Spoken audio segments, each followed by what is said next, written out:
siguientes grupos farmacológicos antibacterianos: quinolonas, sulfonamidas y el trimestoprim. Ambas se caracterizan porque van a ir a atacar a lo que es al ADN bacteriano, y estos indirectamente también, pero estos se caracterizan porque van a ir, el mecanismo de acción es directamente contra el metabolito que es el ácido fólico. ¿Sí? Tenemos con las quinolonas. Bueno, las quinolonas son antibióticos antimicrobianos. El primero que se ha descubierto es el ácido nalidíxico.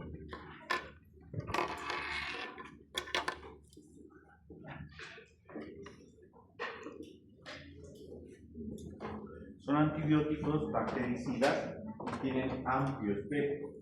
¿Sí? De todos ellos, el ácido nalidíxico, también denominado de primera generación, es el primero, la primera quinolona. Actualmente ya no se utiliza mucho, tiene muy pocos usos clínicos, especialmente puede ser una infección urinaria. Luego vienen los de segunda generación. A estos se los denomina fluorquinolonas, porque contienen flúor y son mucho más potentes. Entre estos vamos a ver, por ejemplo, a la norfloxacina,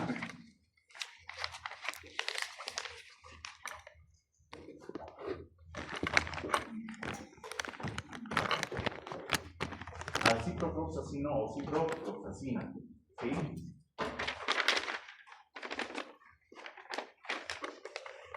En algunos textos están como generaciones, por ejemplo, el ácido nalidíxico, primera generación, más o menos desde el año 1948, desde ahí, posteriormente vienen estos. Tienen un más amplio margen de efecto. Por ejemplo, es más que todo contra gram negativo y algunos gram positivos. ¿Sí? Estos ya son directamente contra gram negativos, especialmente, y algunos gram positivos y otros.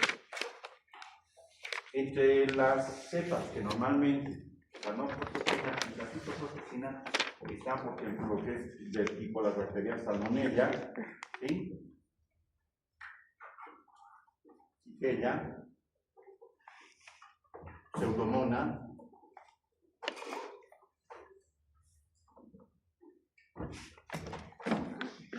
Haemophilus ducreyi. ¿Qué es la Haemophilus ducreyi? ¿Qué enfermedad?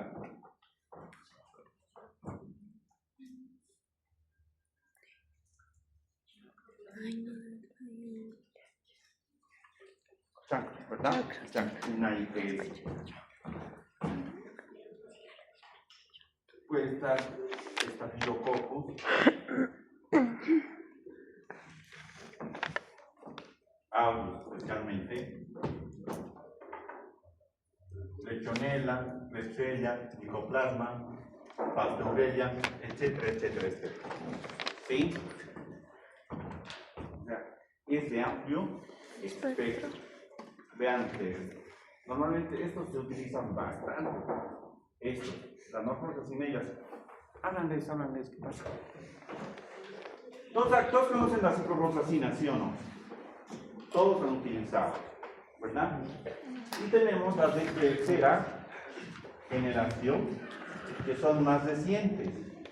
Entre estos tenemos, por ejemplo, a los que son la ofloxacina,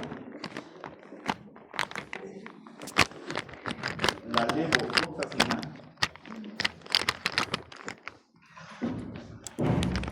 la moxifloxacina, ¿sí? Moxifloxacina, y la última de los que ha salido al mercado de la floxacina.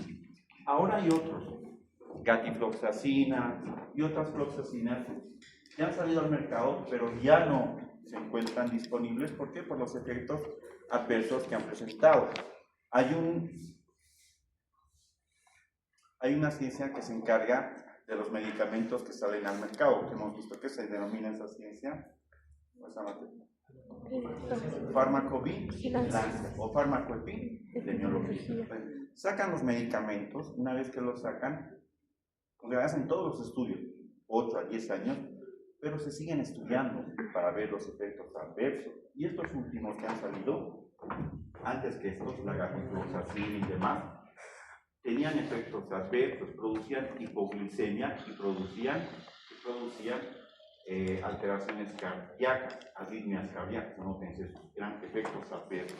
Entonces, han visto costo-beneficio, han dicho no, estos producen muchos efectos adversos, ya no se dan en el mercado. Pero estos sí, estos sí. Ahora la clave entre estos y estos, ¿cuál es? Estos también tienen efecto gram negativo, pero el espectro es ampliado más hacia gram positivo, y especialmente contra Streptococcus pneumoniae. Streptococcus pneumoniae. Streptococcus pneumoniae, ¿sí? Haemophilus influenzae también. Haemophilus. O sea, abarca casi todo, pero especialmente contra positivos. Streptococcus pneumoniae es el causante de la neumonía. Pero no tienen muy buen resultado, especialmente ¿sí? No tiene muy buen resultado contra Pseudomonas. Mientras que es el último, va gram positivos, gram negativos y contra Pseudomonas. El problema es que esto no sé si habrá en nuestro país y además debe ser muy caro. Así de sencillo. ¿Ya? Entonces son las quinolonas que se manejan actualmente. Las que más se manejan es esta. ¿Cuál es el problema? Antes todos estos eran sensibles, pero actualmente ya no, por el uso indiscriminado, especialmente de la ciprofloxacina. Y especialmente, ¿cuáles son los más resistentes? Los más resistentes son Proteus, que causa infección urinaria. ¿Cuál es el que causa infección urinaria? La Escherichia coli. Y el estafilococo.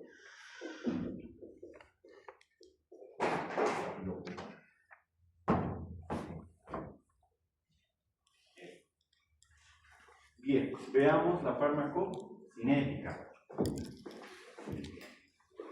Absorción de estos medicamentos.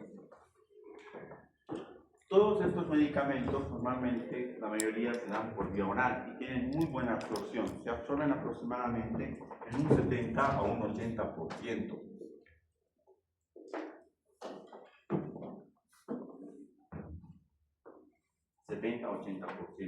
Tienen muy buena absorción, ¿sí? Hay que tener cuidado cuando se administran por vía oral de consumir 2 horas antes o 2 horas posterior a la comida. Y no hay que consumir, por ejemplo, con alimentos o sustancias que tengan magnesio o calcio, porque eso interfiere en su absorción, ¿sí? La distribución de estos medicamentos es en todos los líquidos corporales, ¿sí? En todos los líquidos corporales.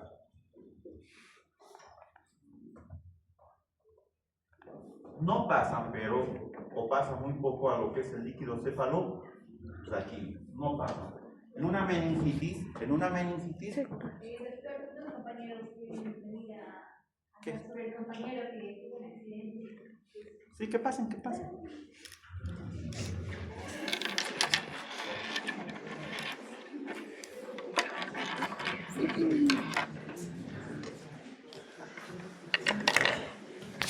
Un minutito, por favor. ¿Sí?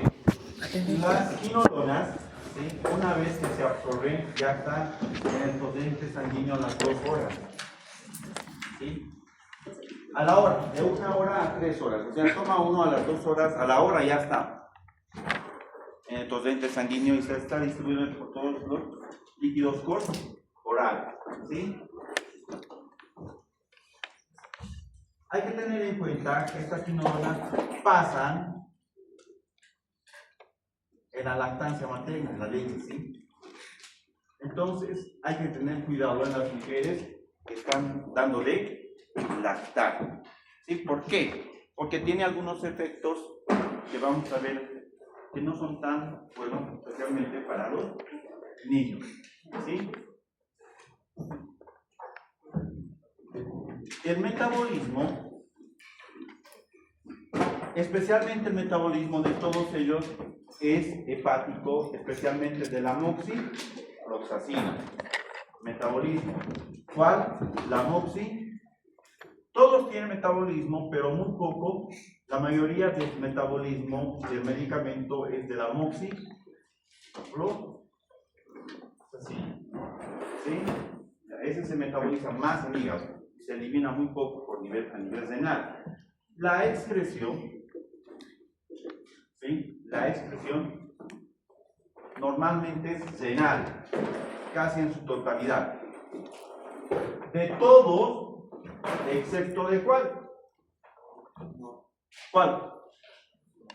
Todos se excretan a nivel renal, excepto ¿cuál? ¿Cuál tiene más metabolismo hepático? La moxifloxacina. La moxifloxacina. La moxifloxacina. Ahora, todos los medicamentos que tienen metabolismo hepático, pero tienen alta concentración urinaria, son muy buenos para las infecciones urinarias. En este caso, todos son muy buenos para infecciones urinarias. ¿Por qué? El causante principal de la infección urinaria es la esterilización. Pero hay baja concentración de orina de moxifloxacina. Entonces, este será un muy buen medicamento para una infección urinaria. No. Sí, pueden darle todo, pero menos eso. ¿Sí? Bien. La resistencia.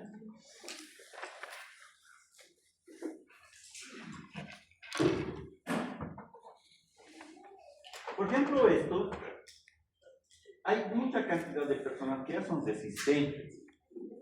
Y en estos otros medicamentos más de última generación está creciendo. Por eso no es bueno el uso indiscriminado de los antibióticos. Todos los antibióticos no es bueno el uso indiscriminado. Por eso hay un texto que es uso racional de antibióticos.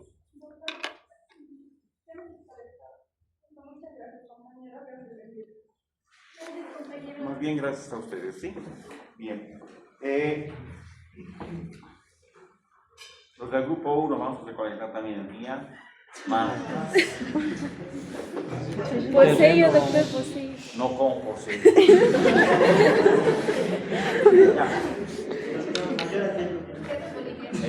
¿Dónde estamos? La resistencia.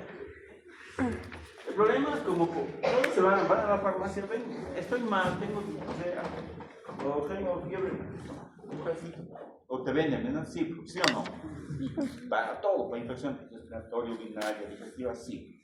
Entonces, y administran mal terapéuticamente que llegan a tener resistencia. Por eso, para cualquier tipo de infección, especialmente si es urinaria, siempre hay que pedir ¿qué? En estos casos de quinolona no se receta así por así. Siempre cultivo antibiograma. Porque lo más probable es que tengan resistencia. La resistencia, ¿cómo se da? ¿Cómo la bacteria se defiende? Uno es por mutación. Por mutación. Enseguida vamos a ver el mecanismo de acción que estamos olvidando. O sea, ¿cómo es que mutan? Van a mutar, por ejemplo, a nivel del órgano diana, donde van a actuar, y es la adenotirasa, la tocoisomerasa 4. Otro, la bomba de azúcar.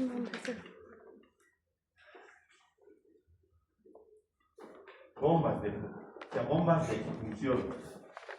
Expulsan al antibiótico. La mayoría casi de todos son estos. Tercero, disminución en la permeabilidad de la membrana de las bacterias. ¿Por dónde normalmente ingresan los antibióticos? Hacia adentro ingresan por las porinas. Entonces, cambia la morfología y el antibiótico no reconoce, no puede ingresar. Entonces, ¿qué muestra disminución de la permeabilidad? Y también puede ser por mutación transportada horizontal por plásmidos. Los plásmidos llevan de una bacteria que ya tiene resistencia, el plásmido lleva la información genética de resistencia a otra que es sensible y esta se va a convertir. Y cuando se eliminan todo. Entonces, plásmido.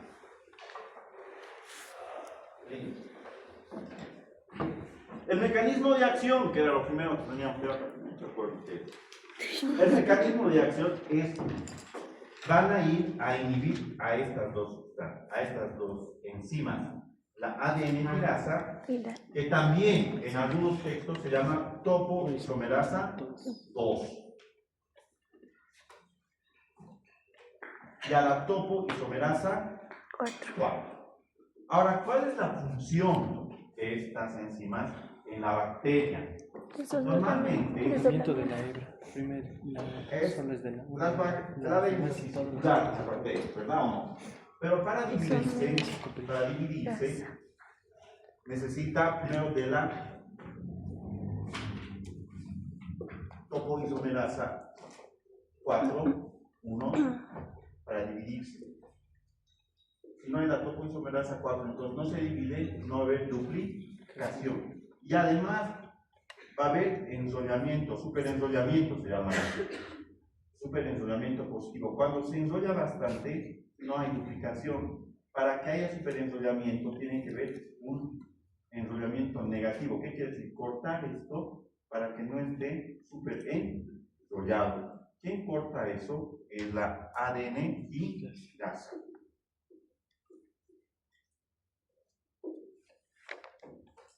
A ver, ustedes se vuelvan súper enrollado, está tan enrollado que es tan positivo que es muy malo y no haber división. Entonces tiene que haber corte para que haya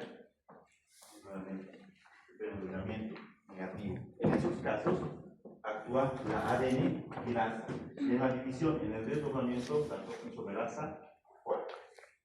Ahora, la topoisomerasa 4 actúa especialmente sobre gram positivos y la ADN tirasa sobre gram negativos. Cuando no hay duplicación, la bacteria no puede duplicarse, entonces se muere. ¿Sí? Inaliza. Entonces, estos medicamentos, estos antibióticos son bactericidas. Bactericidas. ¿Cuáles son los efectos adversos? Vamos a ir enumerando. Primero están los efectos adversos directos. Todos los antibióticos, todos los medicamentos que podamos consumir tienen unos efectos adversos directos. ¿Cuáles son esos? Cuando tú consumes, por ejemplo, por vía oral, ¿qué es lo que puede producir? Náuseas, vómitos, diarreas, dolor abdominal. Cualquier, son directos. Luego tenemos los específicos, pero muchos de los antibióticos, no solamente los antibióticos, otros medicamentos, pero especialmente estos que se dan por vía oral, pueden producir una alteración a nivel gastrointestinal que se llama colitis pseudomembranosa. Entonces, colitis pseudomembranosa. La colitis, entonces las quinolonas tienen un alto riesgo de producir colitis pseudomembranosa. Y hay otro medicamento que es el primero. ¿Quién sabe cuál es? Hay otro antibiótico que es el primero que tienen las quinolonas.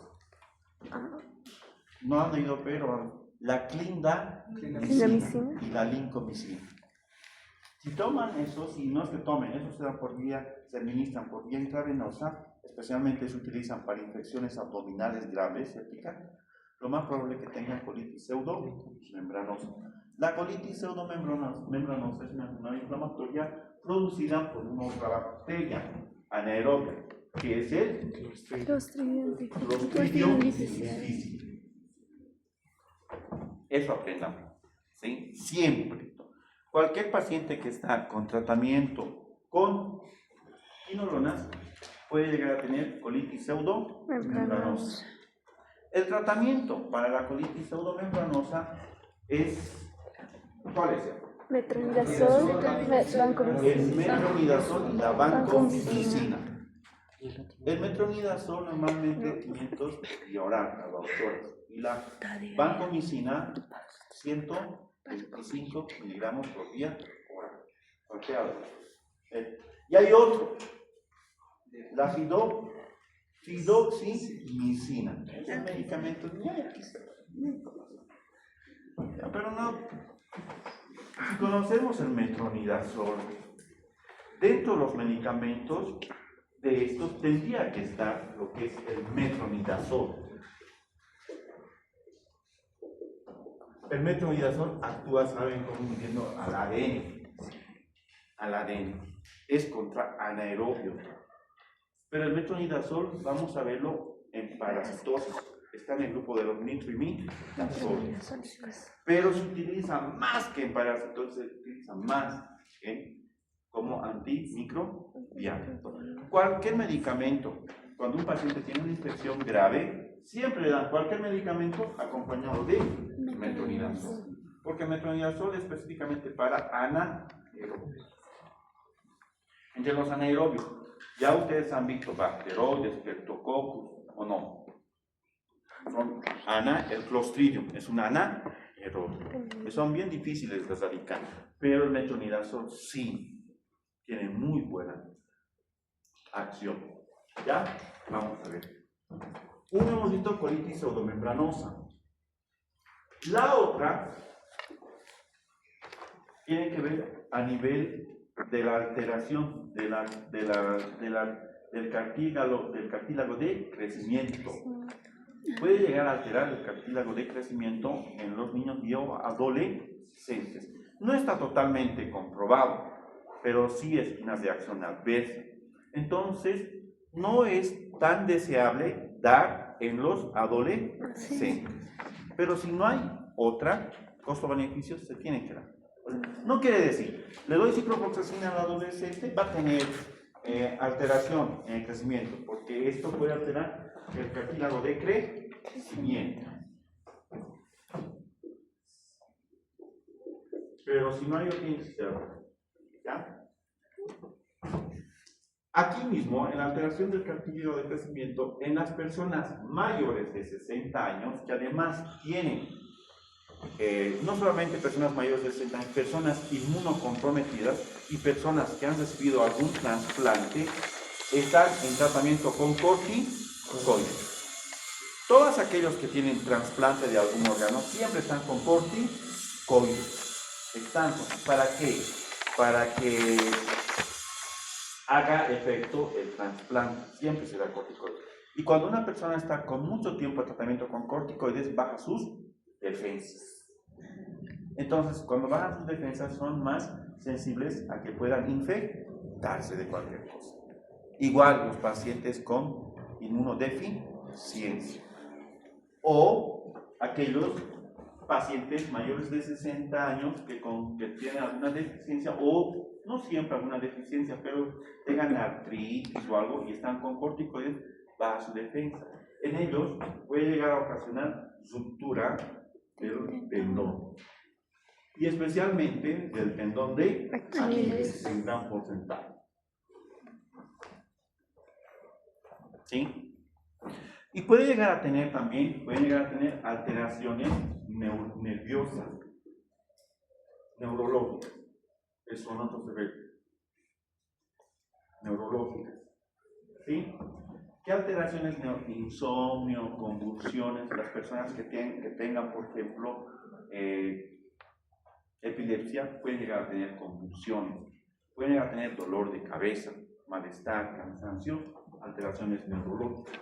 ¿Y por qué se debe eso? Porque las quinolonas van a ir a interferir directamente a un neurotransmisor que es el ácido gamma amino butírico y alfa PAB, ¿sí? A los dos, por eso. Muy bien, esos serían los efectos adversos que más se ven. ¿Cuáles serían las interacciones medicamentosas?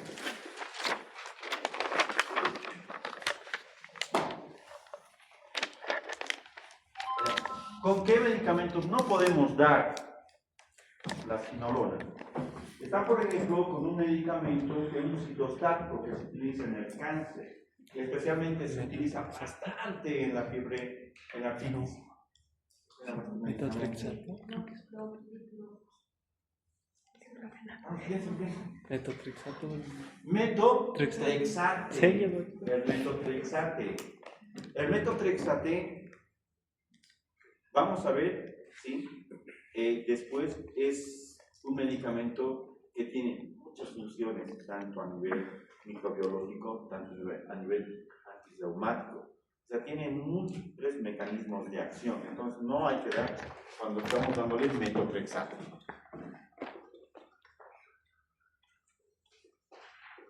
¿Sí?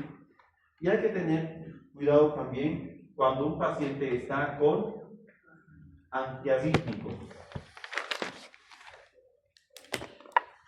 Porque les he dicho, muchos de estos ya no están en comercialización, producían arritmias, ¿verdad o no? ¿Qué antiarrítmico conocen? O sea, la lidocaína es un antiarrítmico, ¿ya? Y con hipoglucemiantes orales, metformina, glibenclamida, etcétera, etcétera. Listo.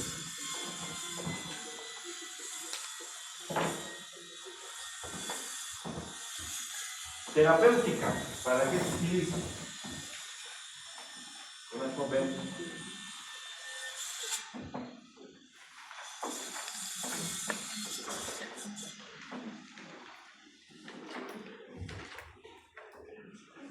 ¿Alguna pregunta hasta ahí, muchachos? Sí, yo lo veo. Quinolonas. Sí. Ahora sí. Usos terapéuticos de las quinolonas. 1. Infecciones del tracto urinario.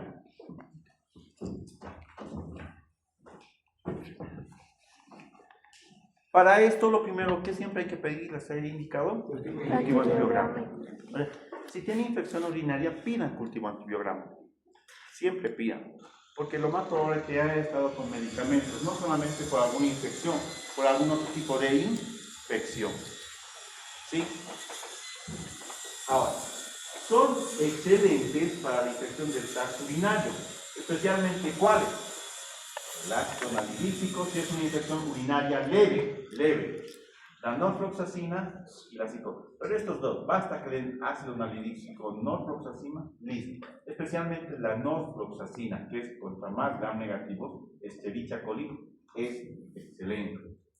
Los urólogos utilizan más norfloxacina, ahora ya no tanto por la alta demanda de resistencia, por alta resistencia que existe. Entonces, ¿cómo se da la norfloxacina o hasta la ciprofloxacina? Estos no, hasta estos. ¿Ya? Normalmente, ¿qué más se da? ¿La norfloxacina o la ciprofloxacina? ¿Sí? Entonces, la ciprofloxacina viene de 500. Y la norfloxacina viene de 400 miligramos. ¿Sí? Esto da cada 12 horas. ¿Sí? Igual cada 12 horas. Y el tratamiento es por 3 días. ¿Han entendido? Por 3 días.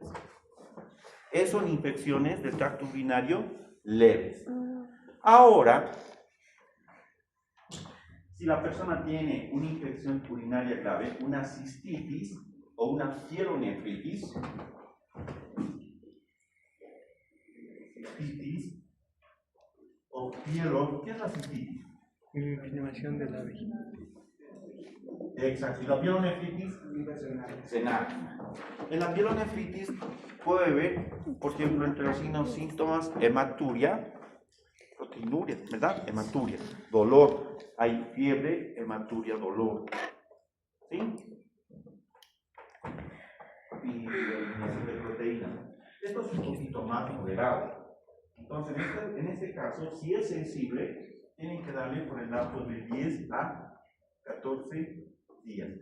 No norfloxacina, solamente ciprofloxacina.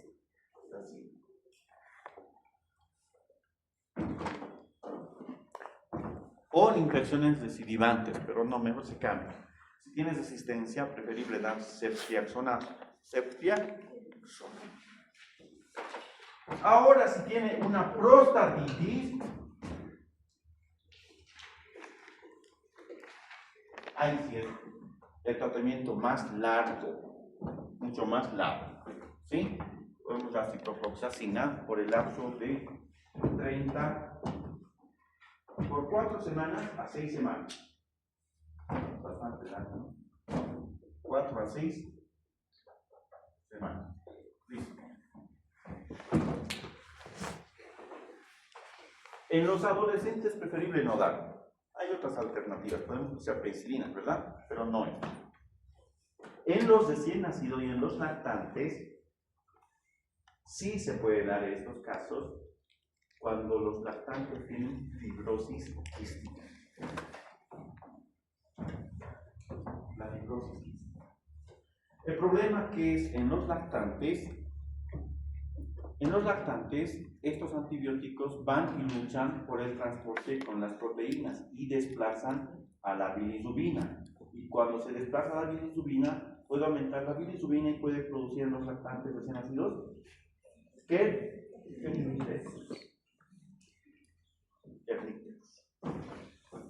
¿Verdad? Una encefalopatía. Bien. 2. Infecciones del tracto gastrointestinal. Son excelentes, o eran excelentes, ahora no sé. Pero estaba comentando, a mí me da por ejemplo que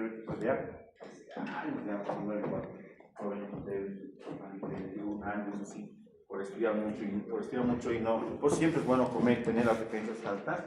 El tratamiento que me han dado ha sido con el que vamos a ver después, Cotri, Moxazol, pero ahora ya no se utiliza el Cotri Moxazol, el que se utiliza es la ciprofloxacina, por 3 a 5 días, 3 días basta.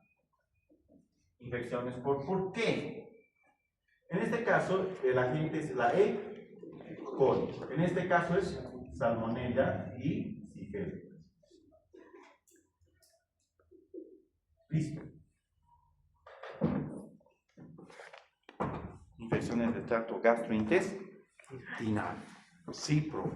No le den no es bueno la norfloxacina. Sí, ciprofloxacina. 3. Infecciones dérmicas. ¿Por qué? Porque son buenos son actuar contra los estafilococos.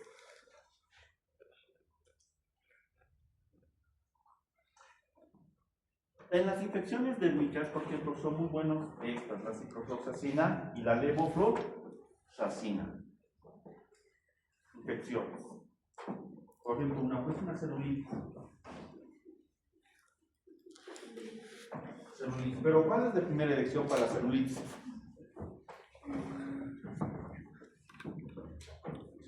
Son antibióticos beta-lactámicos, antipenicillinasas. ¿Cuáles son? Antiestafilococos. ¿Cuáles son antiestafilococos? Cloxacilina y la dicloxacilina. Cuando son sensibles, cloxa y dicloxacilina. Cuando tengan cualquier tipo de lesión en la piel, una celulitis, una inflamación, un hinchazón, gusto que sea, cloxa y dicloxa. Ahora, si son resistentes y es una infección grave, lo mejor es la glucopéptido. Vancomicina. Póngase así. vancomicina, pongan vancomicina, vancomicina. No se utiliza así por así, se utiliza, tiene una técnica de poner vancomicina, no es rápido, tiene que ingresar en 60 minutos. cualquiera. Especialmente los traumatólogos utilizan cuando hay celulitis o hay osteomielitis. En la osteomielitis, por ejemplo, el tratamiento son meses y meses cuando hay infección del hueso. No es una semana, un mes, puede ser 4 o 5 meses. Y vancomicina no la has resultado al final viene solito. ¿Ya? Pero, pues, 4. Infecciones del tracto respiratorio. Cuando tiene alguien una neumonía producida por, ¿qué se llama? Streptococcus Staphylococcus aureus. ¿Verdad o no? Aquí, Streptococcus pneumoniae. Listo. Es muy bueno utilizar, aquí si se utiliza ya. Estos ya no, podemos utilizar esto. Levofloxacina y moxifloxacina. ¿Por qué les he dicho? Por eso he anotado aquí. Estos tienen muy bueno, aquí está, tienen muy buen efecto contra gran positivo, especialmente el Staphylococcus y Haemophilus influenzae. El otro es Haemophilus ducrani. ¿Han entendido? Entonces, ¿cómo podemos dar? La levofloxacina y la moxifloxacina se han utilizado bastante en el COVID. Ustedes también estaban en la facultad, ¿verdad o no? Todo, por eso todo era levofloxacina, todos tenían neumonía en los hospitales, levofloxacina o moxifloxacina o acitromicina. La moxifloxacina viene por vía oral de 400 miligramos, es la diaria. La levofloxacina igual de la diaria, pero son muy buenos para las neumonías adquiridas en la comunidad. Entonces, ¿qué colocamos aquí? Vamos a colocar levo y moxi. Listo. Diario. 3 días. 5 días. Listo. Esto, pero cuando es una infección, ¿cómo se llama? Infección de tractos respiratorios, ¿ya? Leve, la neumonía, no tan complicada, si es muy complicada, penicilina por endovenosa. Listo, pero sí. Esto, la levofloxacina viene de 500, de 750 miligramos, viene normalmente este intravenoso y este viene vía oral. Ay, no, muy bueno. ¿Sí? Bien. Infecciones del tracto, infecciones ITS. Infecciones de transmisión sexual. Pueden utilizarse contra el gonococo. El gonococo que da, pero ha subido alta la resistencia. O sea, sí se puede utilizar, pero lo mejor es dar que penicilina. Ahora, si es resistente a la penicilina, podemos dar esta ciprofloxacina o levofloxacina. Si es resistente a cipro o levofloxacina, tenemos que dar lo mejor. No, es positivo. ¿Acitromicina? La acitromicina se llama. Cefalosporina de tercera generación. Para todos estos, una sola dosis de ceftriaxona, listo. Una sola dosis, pero igual no lo han dado un mito, no de 3. Pero el problema es que no es dar directamente ceftriaxona, llega, le dan ceftriaxona. Primero el cultivo anti, por ahí es sensible a norfloxacina. ¿Se dan cuenta? Ya. Para la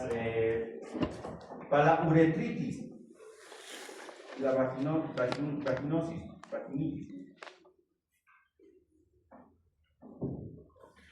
para la uretritis y la vaginitis. Gardnerella vaginalis. ¿Verdad o no? El tratamiento, ¿cuál es? Puede ser cipro o levofloxacina por 7 días. Especialmente en las mujeres, pero hay que tratar a ambos. ¿O no? Si vienen con eso, antes de traiga a su pareja, por favor, porque si no, detrás de ahí igual se va a autocontagiar si no lo trata a los dos. ¿O no? A los dos siempre. ¿Han entendido? Ya. Y si no quiere venir, esto por favor para su pareja, por 7 días. ¿Sí? Ahora, otra opción puede ser la doxiciclina, que es, ya han visto, una tetraciclina igual por 7, es mucho mejor. Y si no, tiene por ejemplo, no quiere tomar nada, se olvida, es poco para tomar, denle acitromicina, una dosis y listo. Pero el problema es que no es tan, bueno, es efectivo, pero hay que ver si no hay resistencia, puede volver. Preferible quedar entonces levofloxacina o cipro por 7 días y o doxiciclina. ¿De cuánto viene la doxiciclina? De 100 cada 2 horas, 100 miligramos para el vibrio coleral. La próxima un chipote chilón voy a traer y les voy a ir dando así, porque ya se supone que han llevado. De todos los medicamentos, las tetraciclinas son muy buenas. O sea, si hay resistencia a todas las tetraciclinas, muy buenas. Tetraciclinas. No se utiliza, pero de todas ellas, la de última generación, ¿cuál es? La omadaciclina y la erabaciclina. Es mucho mejor que la cefalosporina de quinta generación. ¿Cuál es la cefalosporina de quinta generación? La ceftazolina. Es mucho mor que esto. De la floxacina. Ahora, por ejemplo, si tiene celulitis y es resistente, resistente a meticilina, pueden darle esto. Si es que hay, ¿no? No debe haber. Y si hay, pues tan caro. Preferible no llegar, porque si es resistente a todos los medicamentos, por más, no le va a hacer nada, se va a morir. La mayoría de los pacientes se mueren porque tienen resistencia, multirrogos resistentes. Las de última generación no siempre que dicen que son las mejores. Claro, se utilizan por la mucha resistencia, pero cuestan caro. Bien, y acabaríamos. Hay 6. Vamos. Es una enfermedad endémica. ¿Cómo? Es una enfermedad endémica, ¿no? Hay bastante. Leishmania, para leishmania es igual. No, en leishmania vamos a ver después. ¿Malaria? No, es una enfermedad que antes había más, pero ahora ha ido disminuyendo. Es porque no se alimenta bien, porque vive en la enfermedad de la pobreza, se llama, es una enfermedad de la pobreza. Tuberculosis. Micobacterias. Increíble. Ya, cuando pasen lo que es tuberculosis, no sé con quién, pregunten por favor. El ministerio cubre con 4 medicamentos: isoniazida, citromicina, piracina, ¿verdad? Y hay otro que es la estreptomicina después. Pero el problema es que las micobacterias tienen tanta resistencia, vean ustedes, es un problema tratar a las micobacterias, son tan vivos estos, son tan vivos, que no se dejan matar rápido,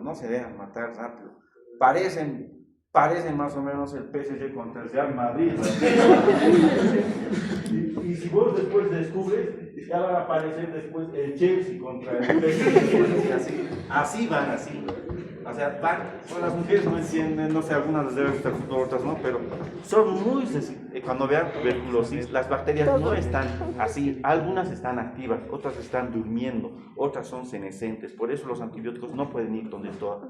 Normalmente todos los antibióticos atacan a todas aquellas bacterias que están duplicando, que están replicándose, no van contra aquellas que están durmiendo, es su camuflaje. En esos casos, cuando no dan resultado estos medicamentos que hemos dicho contra la tuberculosis, ¿qué vamos a hacer? Ay, no te vas a morir. No, no se puede. Tenemos fármacos de segunda elección. Entre ellos está el imipenem, tenemos la canamicina, Pentamicina. tenemos las quinolonas. Entonces vamos a colocar aquí son buenas contra Mycobacterium, tuberculosis, Mycobacterium leprae. ¿Qué tanto leprae? Tuberculosis. Y no todos, solamente estos tres. Estos. Cipro, levofloxacina y moxifloxacina. Cipro, levo y moxi. ¿Qué quiere decir?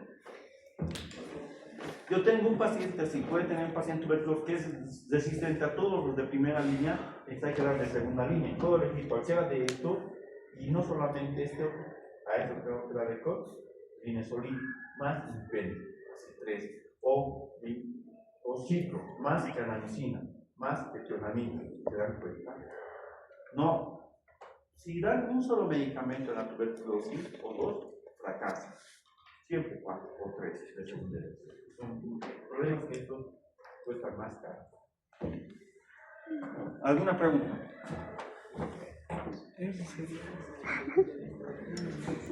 Ciprofloxacina o quinolona.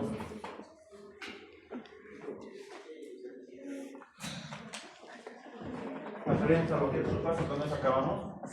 ¿Sí? Ay, no, Una pregunta con respecto Mientras preguntan, por favor. estaba mencionando con respecto a la hiperplasia prostática, ¿es bien común en personas adultas? Respecto a la hiperplasia prostática, doctor, es bien común en personas adultas. ¿Cómo es que actúa la ciprofloxacina en hiperplasia? En la distribución. O sea, se distribuyen por todos los líquidos corporales y se distribuyen bastante y ampliamente en la próstata. Ahora, prostatitis es diferente a hipertrofia benigna de próstata.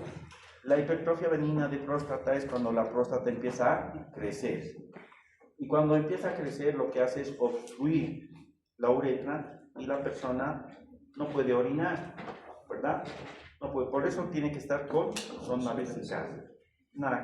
Ahora, cuando está con sonda vesical, normalmente la sonda tiene que estar una semana, pero normalmente aquí lo dejamos 2 semanas, porque no puede comprarse cada vez y colocar tampoco es tan sencillo. Entonces, la sonda, que es un elemento extraño, puede llegar a producir una infección. Por eso, siempre que se saca la sonda, cuando ustedes estén internado, cambien sonda y saquen, tienen que cortar la puntita y tienen que llevar al cultivo antibiográfico. Siempre se deposita en esos frascos de penicilina y para el cultivo antibiográfico y ahí se ve. Si es que después va a requerir o no algún tipo de antibiótico. Por eso, porque penetra bien. O sea, no podemos utilizar esto en las meningitis. ¿Por qué? Porque no ingresa bien al líquido cefalo. Sí. Sulfonamidas.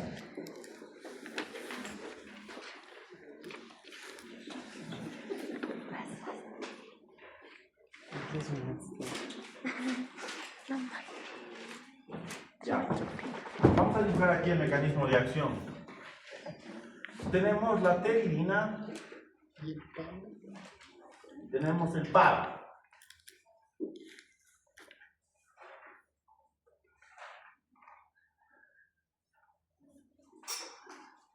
Ácido dihidrofólico, ácido tetrahidrofólico.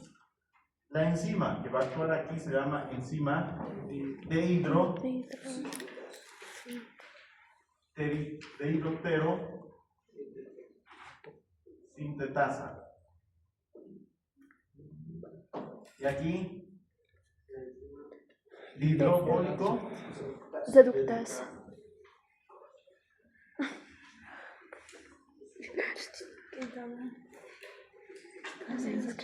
Listo. Aquí, por ejemplo, va a haber, aquí actúa el glutamato y aquí actúa FAT pH, listo, ya, son diferentes. Y aquí, el tetraído fólico es el ácido fólico, forma activa. Y esto va a ir a actuar hacia la síntesis de ADN, RNA y algunos aminoácidos. Las bacterias, ellos fabrican su propio ácido fólico. Ellos fabrican. Tienen una vía metabólica que fabrica el ácido fólico. Las células procariotas. Nosotros, las células de los mamíferos, las personas, los mamíferos, no podemos fabricar, no tenemos una vía, o sea, no tenemos eso. No tenemos una vía donde se fabrique ácido fólico. Pero nosotros sí requerimos ADN, RNA. Entonces, lo que nosotros es consumir ácido fólico, ¿verdad? ¿O no? ¿Qué vitamina es? B9. La folacina, ¿verdad? Sí. B9. Ya. Entonces, eso consumimos nosotros. Entonces, no tenemos esta vía, pero las bacterias sí. Ahora, estos medicamentos actúan a ese nivel de la vía metabólica. A inhibir a esto, se llaman sulfas, sulfonamidas. Y las que van a inhibir a esto se va a denominar dimetropín. Cuando actúan por separadas, son bacteriostáticas. Bacteriostáticas. Pero si se unen ambas, van a ser bactericidas. ¿Qué nos conviene? ¿Bacteriostático o bactericida? Bactericida. ¿Sí? Pero actúan a ese nivel. ¿Ya? Inhibición del ácido fólico. Pero veamos entonces de estos las sulfonamidas. Vamos a ver por separado. Y al final lo vamos a ver en conjunto, y a esto se llama sinergia de potenciación cuando se unen. Es el cotrimmoxazol.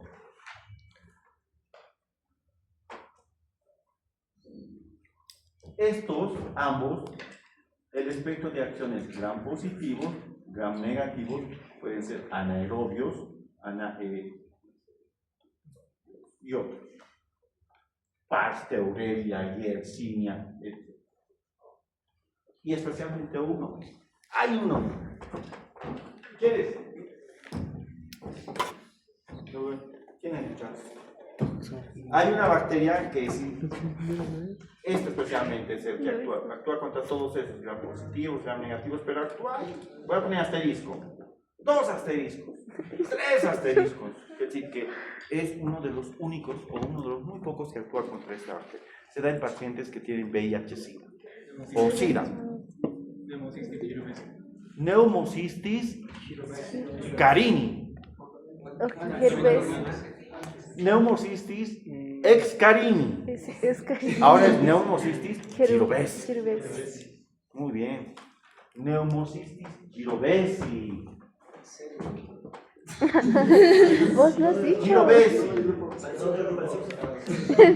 Claro, pero nomás ha dicho. Está bien. Neumocystis girovesi. Es que no hay otro medicamento que sea muy bueno contra la neumocystis girovesi. ¿Cuántos pacientes con VIH, con SIDA hay? Porque VIH es diferente a SIDA.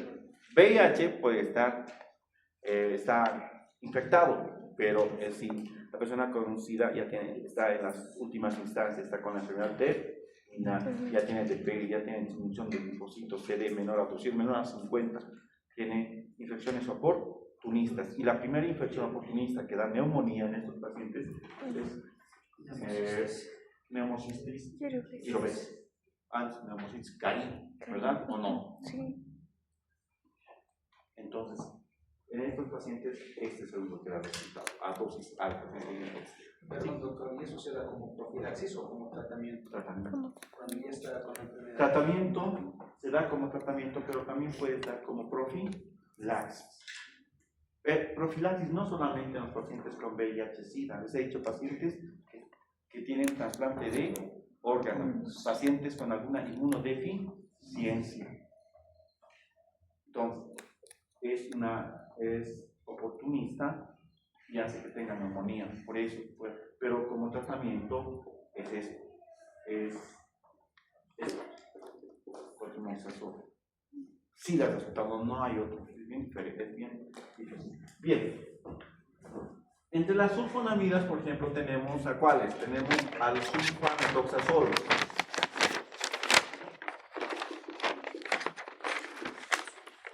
Tenemos a la sulfadiazina.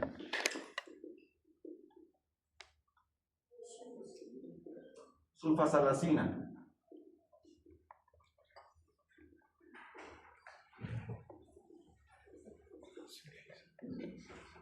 Sulfadoxina. Doxima. Sulfisoxazolos. Listo.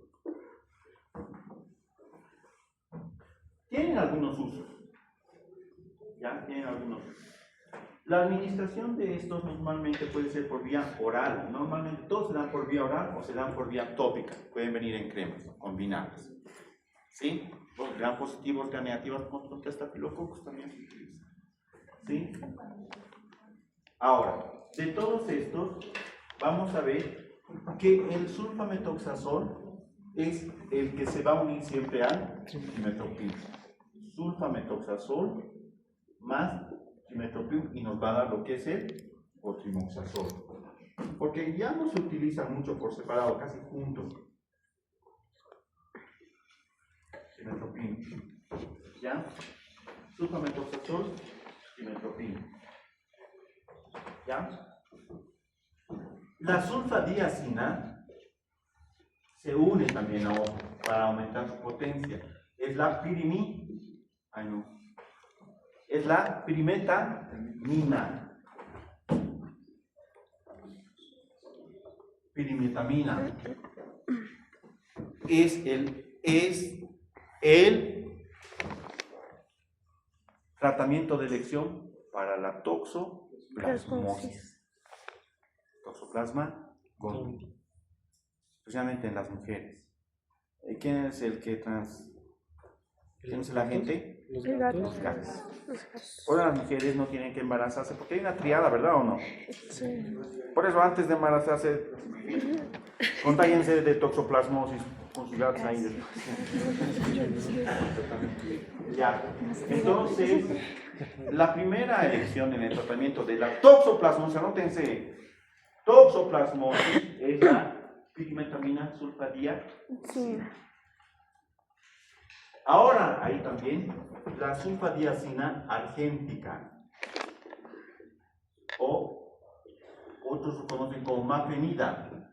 Mafenida y o sulfadiazina argéntica. Viene en crema.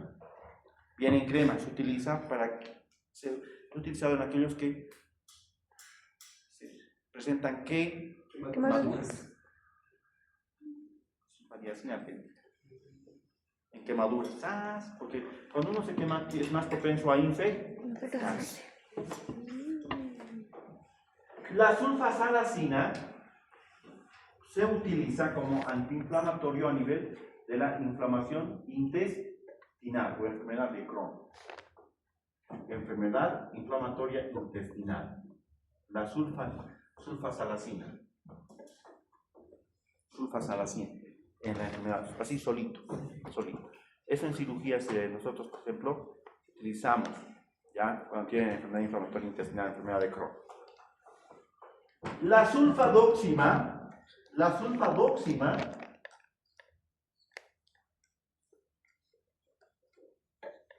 es muy bueno como profiláctico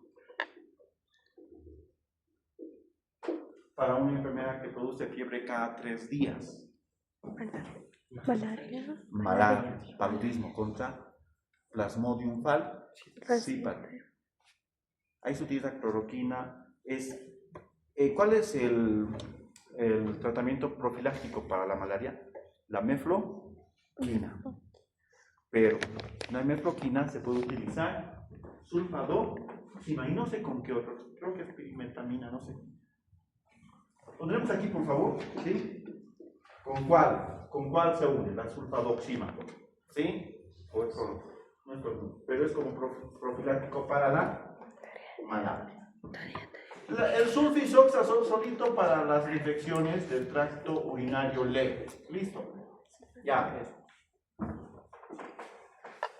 El trimestoprim como trimestoprim no se utiliza así solo, se utiliza siempre en combinación, pero el trimestoprim es más potente que la sulfonamida y tiene el mismo amplio espectro de acción antibacteriana, pero es más potente. Vamos a lo que nos interesa, el cotrimoxazol. ¿Sí?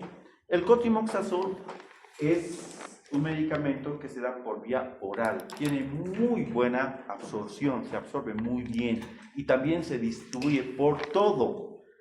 Se distribuye igual que la quinolona por todo, pero también pasa a líquidos cefalorraquídeos. Pasa a líquidos cefalorraquídeos, pero no se utiliza para la meningitis, porque hay mucha resistencia. ¿Han entendido? ¿Sí? El metabolismo es hepático y su excreción es urinaria. Por el riñón se elimina por el riñón. ¿Sí?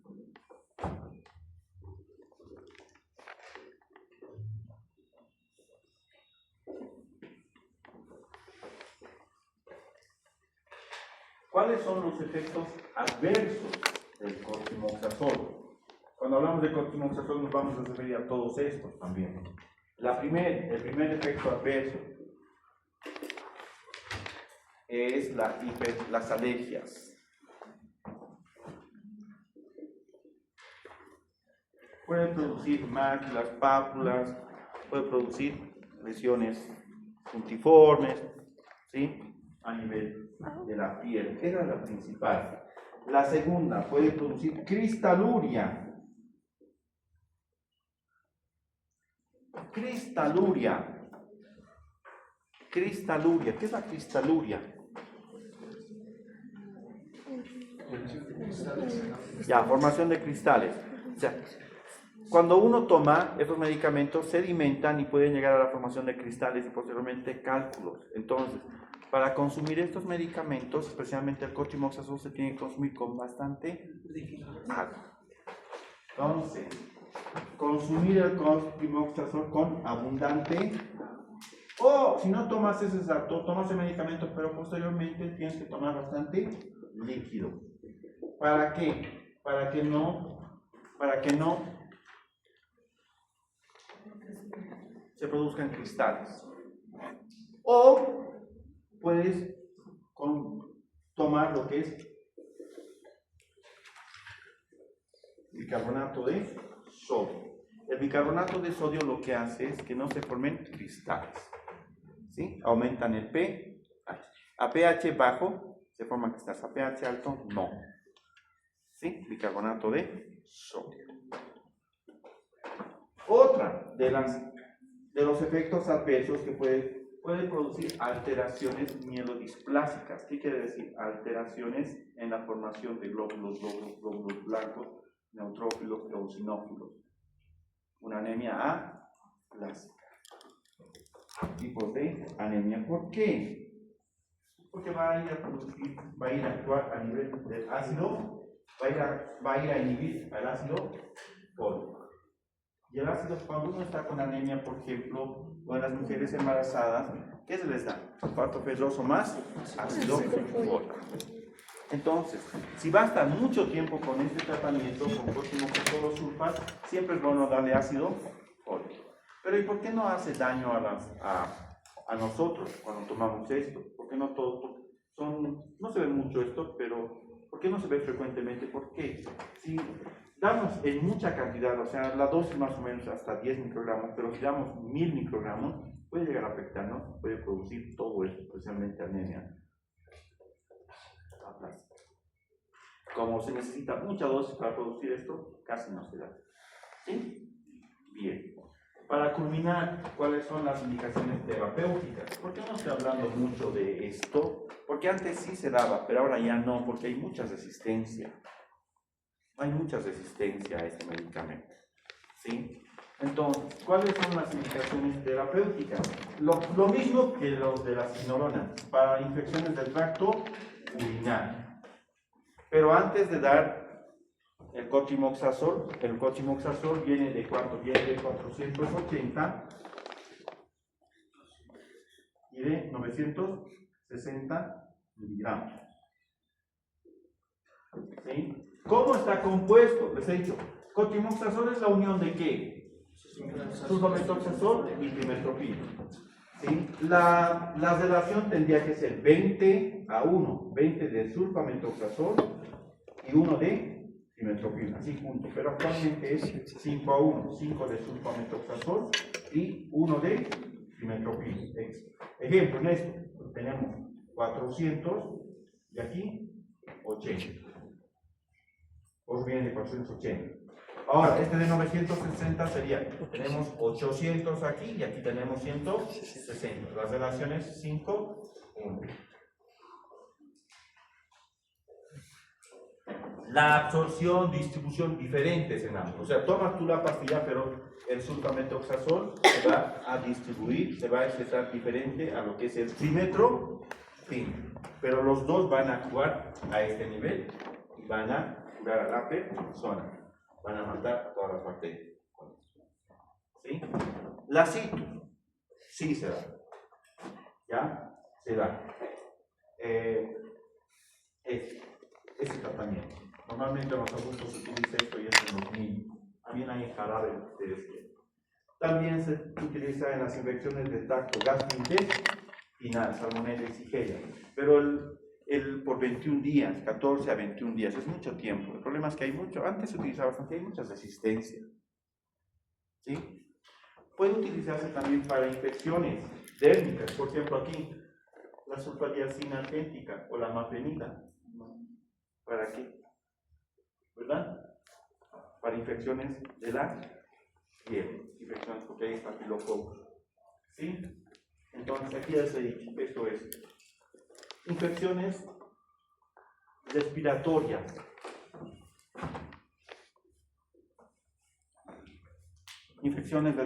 Ahora, en las infecciones respiratorias se utilizan para todo excepto en la faringoamigdalitis. Excepto en la faringoamigdalitis. ¿Sí? Y especialmente se utiliza para... ¿Dónde está?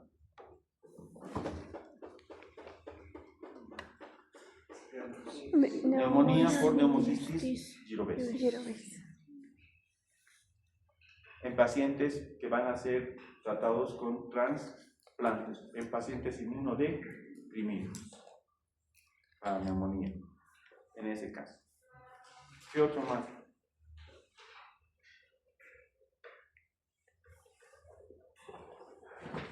Cotrimoxazol. ¿Alguna pregunta? Algo que nos olvidamos.